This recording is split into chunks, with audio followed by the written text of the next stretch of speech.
Om Shanti. We're in Inner Space, Romford, at the present time, and thought we could do a little chit chat on the 4 stages of meditation.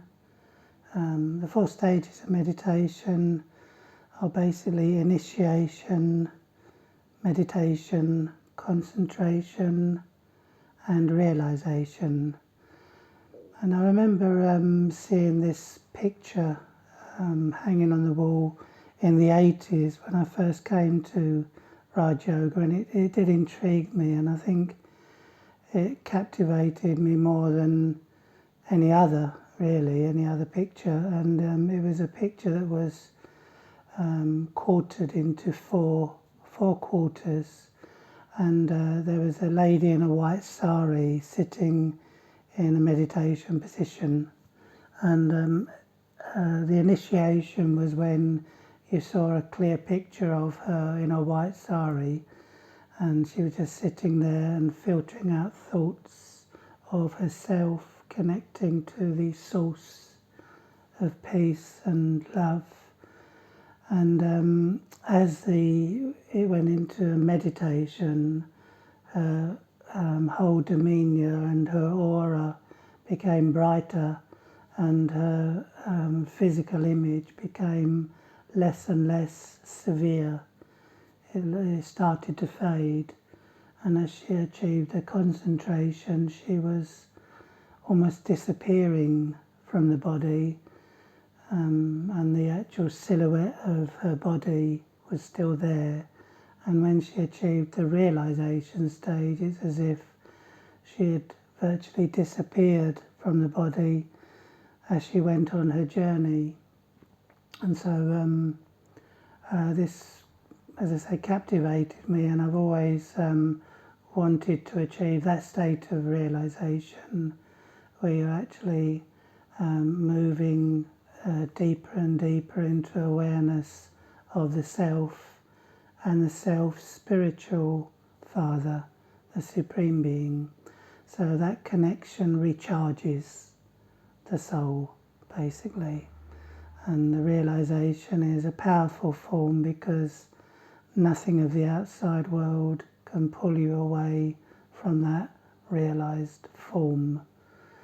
So that's what the journey is. That's what we're working towards, to change a completely body conscious state or role conscious state into a spirit or soul conscious state.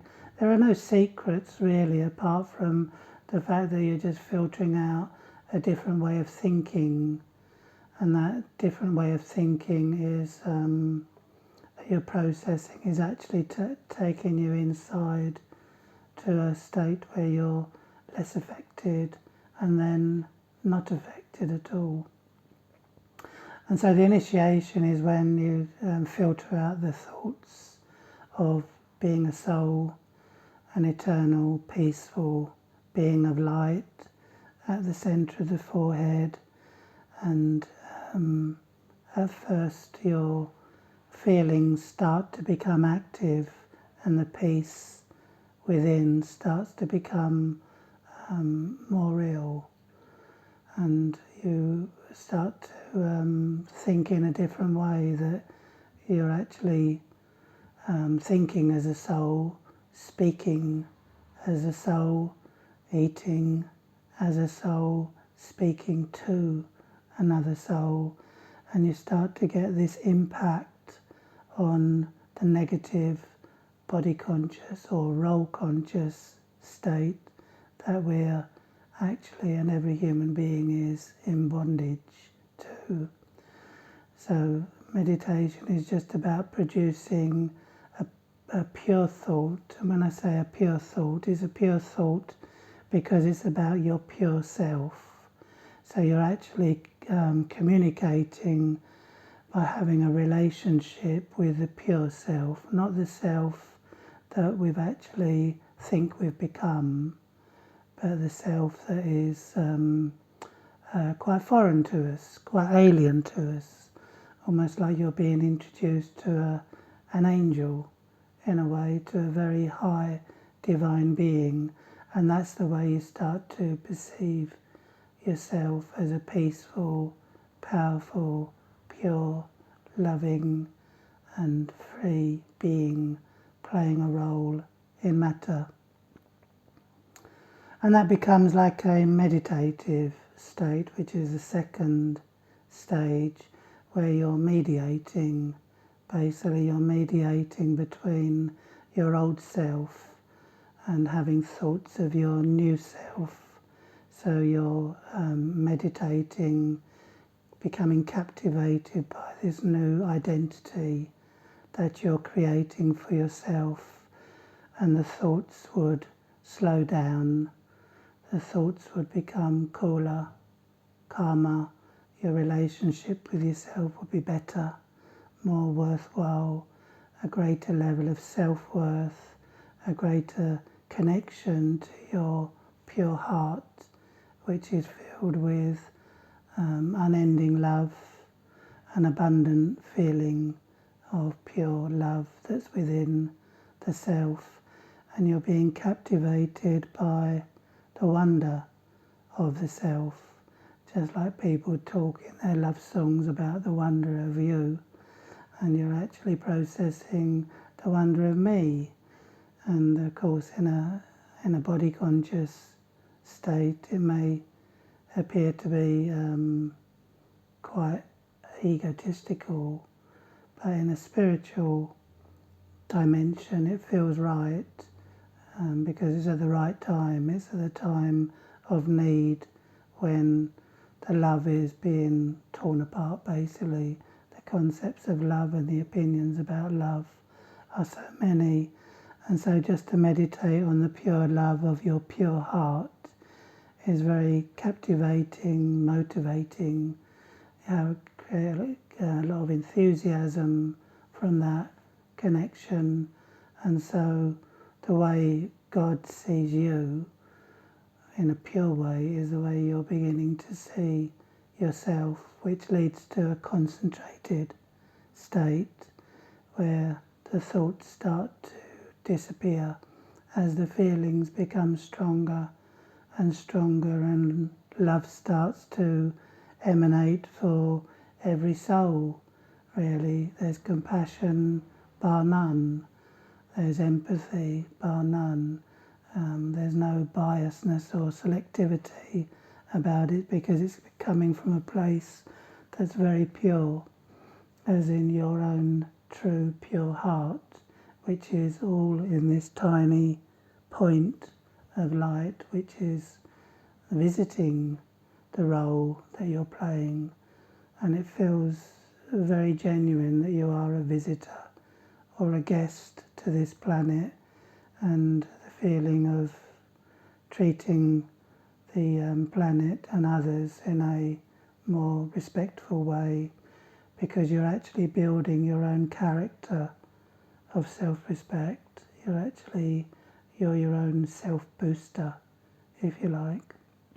So your awareness is becoming stronger to the point of concentration, where your focus is one of love. I mean, many people say they can't concentrate, but then love's not involved in that concentration. So where love isn't involved, the mind looks for love to be able to concentrate on. That's why people fall in love and they concentrate on the ones that they love, and they focus on those, especially in the relationship of lover and beloved. And you start to become aware that your heart is the same as God's heart. So there's no difference between the abundance that God has for the children, and the same love is from the children, and the respect, same love and respect from the children to the Father. And so because your pure heart is being activated and holding your attention, because concentration is really focused attention, and it's a focused attention that removes all tension, because love heals everything, basically.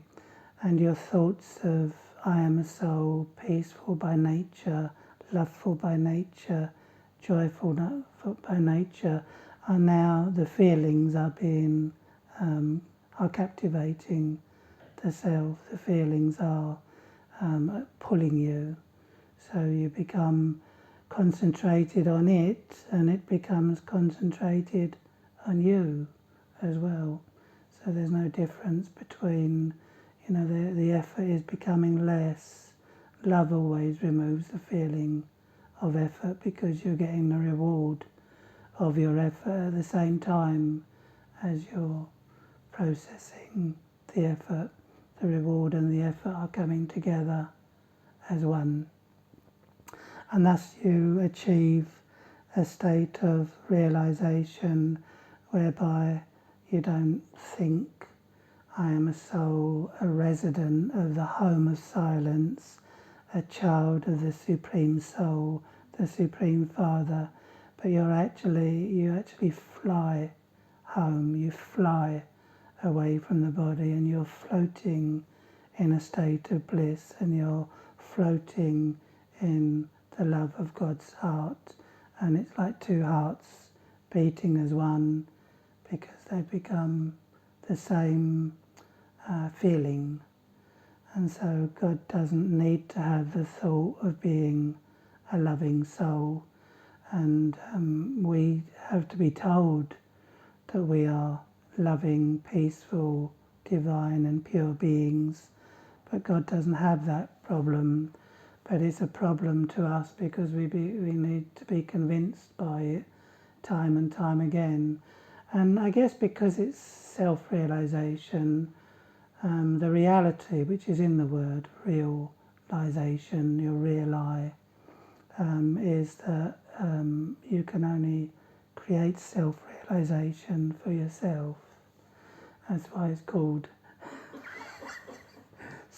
self-realization. So, even God can't give us self-realization. He can, as they say, he can point towards, your finger can point towards the moon, but the finger's not the moon. Comes from the self. It's got to come from the self. Yeah, you are your own reality, and you are your own non-reality. So realization is basically, you may just have a single thought, I am a child of God, and that will take you there. But meantime, we have to go through those 4 stages, and we don't need to wear a white sari for the picture either. But it was just a symbolic thing that was happening in her mind, and so to captivate it in a photograph or a picture or a painting is quite, you need a very good artist to captivate that. But it just feels like you're here but not here. You're here but more in namesake than you've ever been before. Whereas before everything was so important about our role, and of course that was getting imported. The more we thought it was important, we thought it was important because it was getting imported. Yes. But it was our own creation, really. Is that, some people, they become very dramatic about their role and make things something more. And when it affects them more, they think it's the role and the situations that have become more. But it's not, it's actually the atmosphere that a person's charged with their feelings and thoughts and emotions into It's that. Self-creation. Yes, yeah. It's law of attraction in motion. Very good. Andrew says law of attraction in motion, very beautiful. Yes. So you get a situation that's actually past, but it's still being carried by the person because they've charged that in their world. Very interesting, isn't it? That the man that goes along as like the man with the bag of worries, isn't it? And the angels come along and say, "What's in the bag?" And he says, "It's my worries." And they say, "There's nothing in there." and then he feels light again, because if an angel says that, then it must be true. So yeah, it's what you make it, and if you breathe life into something, then you're actually creating a realization, but it's not a true realization. It's the illusionary realization, because I create it and then I sustain it by breathing life into it, by making it appear real. And then maybe the imagination of the gloom and doom, yeah, it could become a reality, couldn't it? Because as they say, what you fear, you... Where attention goes, yeah, energy yes. flows. Where attention goes, energy flows. And Yes. wherever you fear, you attract. So it's a very deep thing. And some people, they lose faith because they stop doing it, basically. Because faith isn't really a belief that you have, that you know, the belief that you are an eternal soul. Its own reality can only come from the repetition of doing it, because that builds the faith. So some people say, I can never believe anything else. But in actual fact, later on, 2 years down the line, 3 years down the line, they do. And they say, oh, I used to believe in that. And that's only because they stopped doing it. Yes. So while they were achieving, but they hadn't got to the top of the ladder, you know, they stopped halfway and then they got down again. So their faith, they thought, was 100%, and that's something they breathed life into as well and believed it to be. Yes. Just like the man who thought he was a buffalo because the children kept saying, you're a buffalo, you're a buffalo, and he believed he couldn't go out the door. If they believed it, but he didn't believe it, no problem. But the fact that someone believes something on the strength of what someone says about being them. labelled, isn't it? Yes. So it's actually my own reality that I create, but on the strength of a trigger from someone else. Yes. So, you know, like kids at school, isn't it? If they're told that they're dumb, stupid, ugly, it's not those words that are actually making their belief in that. It's their own belief of what they are.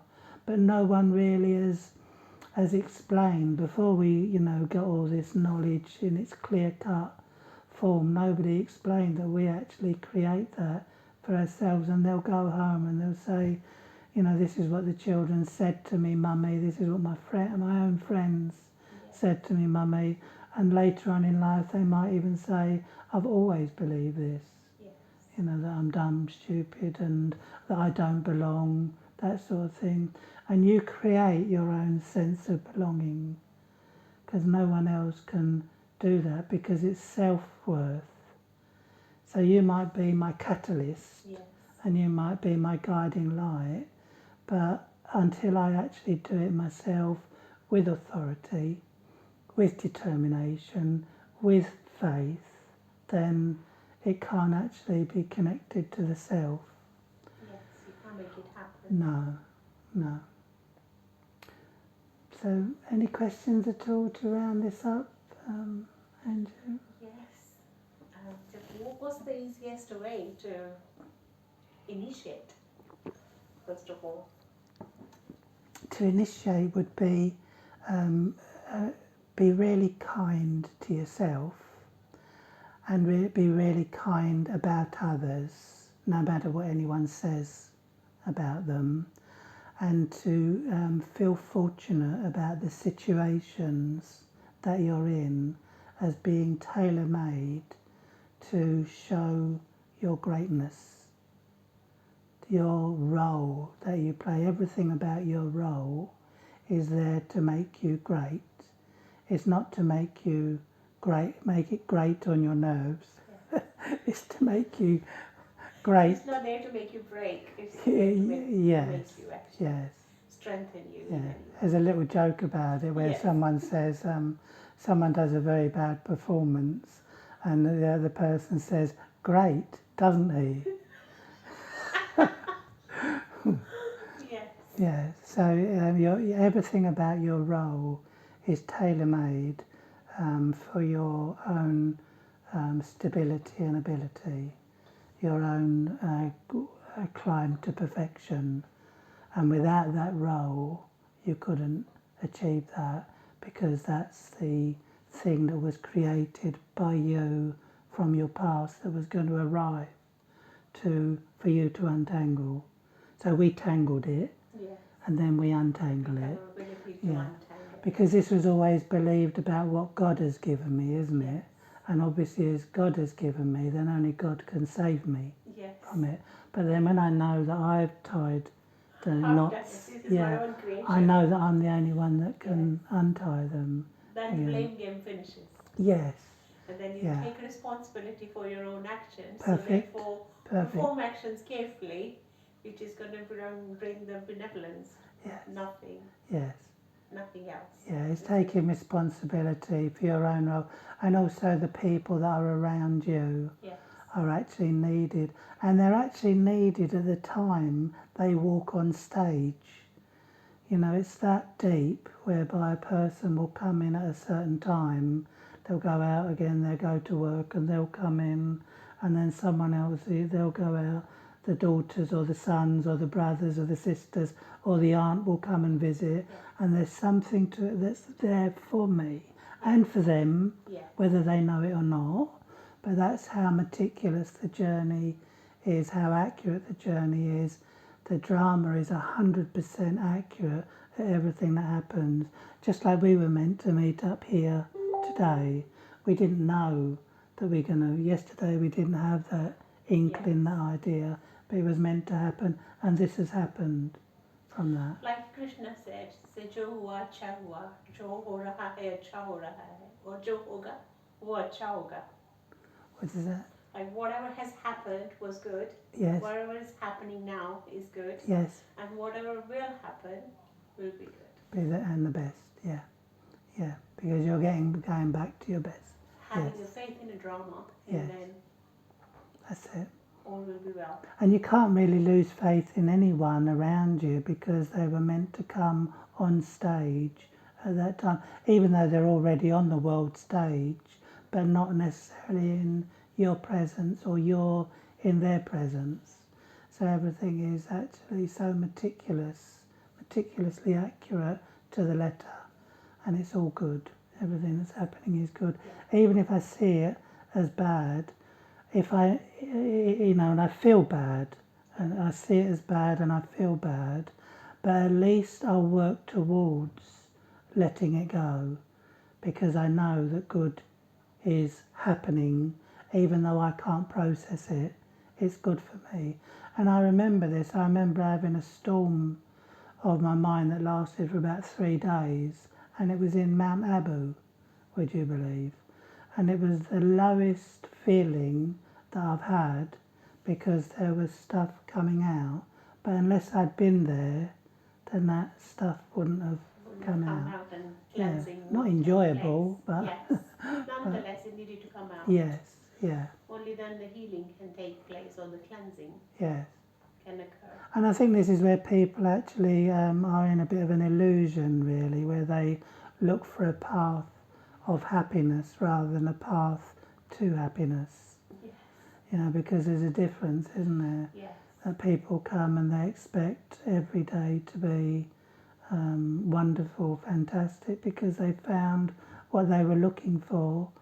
And in reality, what happens is that there's certain stuff that comes out, like in homeopathy, isn't it? When you treat and you fast and all the toxics come out. So true. Sometimes they'll come out, but there's little point in saying, "Oh, I'm going through a storm, can you help me?" Because there's certain things I can do for myself. Even if I have to go back to the initiation stage, where I have to think I am a soul, a peaceful soul, a being of light, eternal, separate to this physical body. There's no going back to the drawing board. No. Because sometimes the initiation's needed, and sometimes the rest will follow. Yeah, the rest will follow. Sometimes that's the first step. Yeah. Yeah, sometimes we can't get to that point of concentration where it holds us. But as long as I keep holding it and have attention on holding those pure thoughts of the eternal self. It's like faking it till you're making it. That's what they say, yeah. I'm not that keen on that statement, I must admit, but you're right, it is faking it, because It there's does work. It's does, tried and tested. yeah, It does work. yeah. It's just the wording, Yes. because people look on, Yes. well, It's the being Mona, artificial and Mona being Lisa is a real real, one, the false Mona Lisas are fake, and they always remain fake, but take your point, yeah, So true. yeah. So shall we do a meditation Yes, to please. finish Yes. with?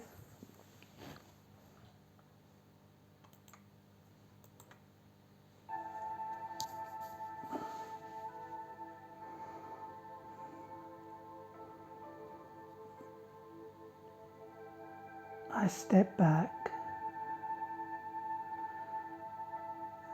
away from the world outside, away from thoughts of my role, to thoughts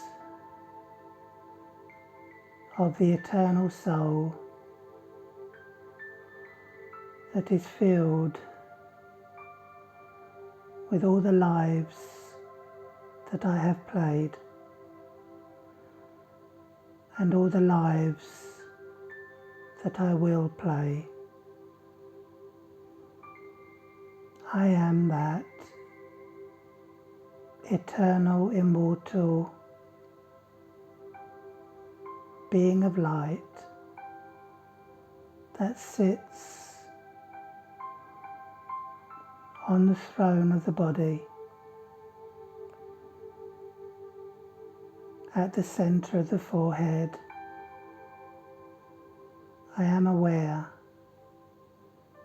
that I am creating a shift to happen from the feelings of matter to the feelings of the Atma, the being, the light that is a guest to this body and a guest to the world. There was a time when I incarnated into this body, and I can now choose to incarnate into my own home, my home of silence that is in a different dimension to the material and physical elements. And when I am separate to my body and separate to the world, my own world of power becomes alive and a light. The whole story is of light, feeling light, switching the switch fully on of my awareness of being a child of the source of love who dwells in a world of silence, my home. And I feel that I am at home with my Baba, my Supreme Father, in the lap of love, being seen as one who has a pure heart, loving heart, big heart, abundant heart, and I become captivated as I look at my own self through God's eyes, with God's thoughts, with God's love. I hold myself in the light of love.